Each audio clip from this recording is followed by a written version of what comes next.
Perkenalkan, nama saya Grado Meladianta. Pada kesempatan yang baik ini, saya akan memaparkan beberapa pesan tentang bagaimana sih panggilan generasi Z pada zaman ini. Yuk mulai. Kekudusan yang saya bahas spesifik di sini adalah tentang kebenaran dan mengenai kebenaran. Nah, kebenaran ini akan saya kemas ke dalam sebuah pengalaman hidup yang berarti bagi saya. Pengalaman tentang kebenaran ini saya dapatkan ketika masih berada di Asrama Putra, salah satu SMA di Semarang. Nah, di asrama ini banyak teman dari berbagai kota di Indonesia. Kita saling berbagi pengalaman, kisah hidup, dan saling membantu. Dari kelihatannya kehidupan kami seperti baik saja, namun pasti ada saja hal yang membuat saya dan teman saya kesal dan marah.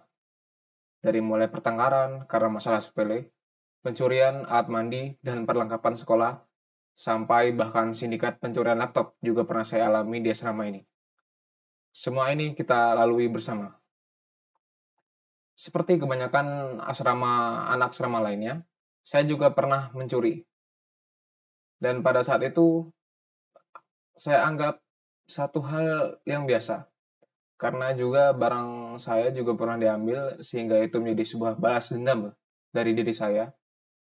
Namun satu ketika aku sedang menelpon ibuku pada malam hari, ibuku bertanya tentang mengapa baju seragamku terus menghilang. Tentu saja karena diambil oleh teman-temanku yang lain ya. Tapi pada saat itu ibuku memberiku sebuah nasihat yang baik sekali. Jika mereka mengambil barangmu, janganlah ambil barang mereka. Pada saat itu pun saya langsung merenung dan menyesali segala pencurian yang pernah saya lakukan. Ibuku tetap menjunjung tinggi kejujuran dan kebenaran walaupun di masa-masa sulit ini. Sehingga inilah yang membuat ibuku ini menjadi tokoh kebenaran dalam hidupku.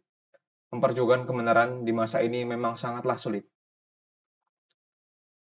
Jika dikaitkan dari pengalaman pribadiku ini, apa sih kaitannya dengan Yesus muda?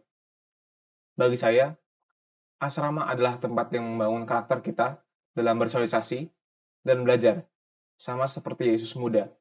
Ia selama perjalanan remajanya membangun relasi dengan orang di sekitarnya dan Bapaknya di surga. Membangun karakter diri itu tidak mudah, sama sekali. Sama seperti saya yang awalnya kesal dengan adanya pencurian barang dan mencoba untuk mencuri barang orang lain, dan saya sadar itu merupakan tindakan yang buruk. Setelah menyadari itu, kita mulai berbenah dan mencoba menjadi lebih dewasa dalam menghadapi masalah yang datang. Seperti Yesus muda, yang membangun diri, misi, dan karakternya untuk persiapan mewartakan kerajaan Allah. Ketika ia telah dewasa, ia telah siap.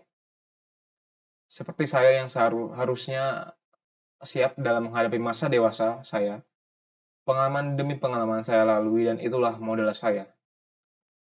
Tadi sudah saya singgung bagaimana pengalaman pahit saya dan bagaimana kesalahan saya pada saat itu. Nah, lalu apa sih ciri-ciri kesucian yang saya miliki dan saya yakini? Pandangan saya pribadi, saya adalah orang yang humoris. Walaupun saya sering serius, namun saya tidak ingin dan tidak lupa untuk menceritakan hal lucu atau jokes kepada teman-teman di sekitar. Menurut saya, membuat orang-orang lain bahagia dan tersenyum menjadi obat sendiri bagi hidup saya. Saya melihat bahwa membuat orang sekitar bahagia adalah salah satu misi penting bagi saya sebagai kesadaran bahwa saya adalah anggota komunitas. Sama seperti Yesus yang berbaur dengan teman-teman sebayanya, bercanda maupun berbagi kegembiraan dan kesedihan di dalam kelompoknya pada saat itu. Sehingga ketika Yesus tertinggal di bait Allah, orang tuanya mengira bahwa ia berada bersama mereka dalam rombongan perjalanan. Sepertinya itu saja, karena keterbatasan waktu dan karena keterbatasan topik, saya sudahi video ini. Sampai jumpa di lain kesempatan.